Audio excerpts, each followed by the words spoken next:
Have you ever pondered the sheer absurdity of existence? Picture this. You're trapped in a job you can't stand, spending 40 hours a week doing tasks that feel meaningless. You earn your paycheck only to spend it on things you don't need, simply to keep up with societal expectations. You're running in a hamster wheel, chasing after a sense of purpose that always seems to be just beyond your grasp. This is the essence of the absurd, a concept that dwells on the inherent conflict between our deep-seated human desire for meaning and the silent, unresponsive universe that surrounds us. We yearn for significance, for our lives to matter in the grand scheme of things. Yet the universe in its vast and indifferent majesty offers no answers. This conflict, my dear listeners, is at the heart of Albert Camus' philosophy.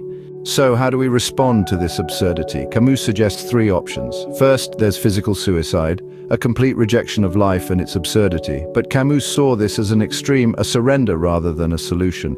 Second, there's philosophical suicide. This is where we turn to religion or other belief systems to give meaning to our existence. Yet for Camus, this was merely an evasion, a way of sidestepping the question rather than confronting it head-on. Finally, there's acceptance. And it is here that Camus finds the only authentic response. To accept the absurd is not to resign oneself to it, but to confront it, to live with it. It's to continue pushing the boulder up the hill, knowing full well it will roll back down, and to find joy in the struggle itself. Acceptance, thus, isn't resignation. It's a rebellious act of embracing life despite its inherent absurdity. Let's turn to Camus' famous essay, The Myth of Sisyphus. In Greek mythology, Sisyphus was a king who was punished for his self-aggrandizing craftiness and deceitfulness by being forced to roll an immense boulder up a hill, only for it to roll down when it nears the top, repeating this action for eternity. A heart-wrenching tale of futile effort and endless suffering, you might think. But Camus sees it differently. He proposes that Sisyphus is the absurd hero who lives life to the fullest, hates death, and is condemned to a meaningless task. The struggle itself is enough to fill a man's heart, Camus suggests.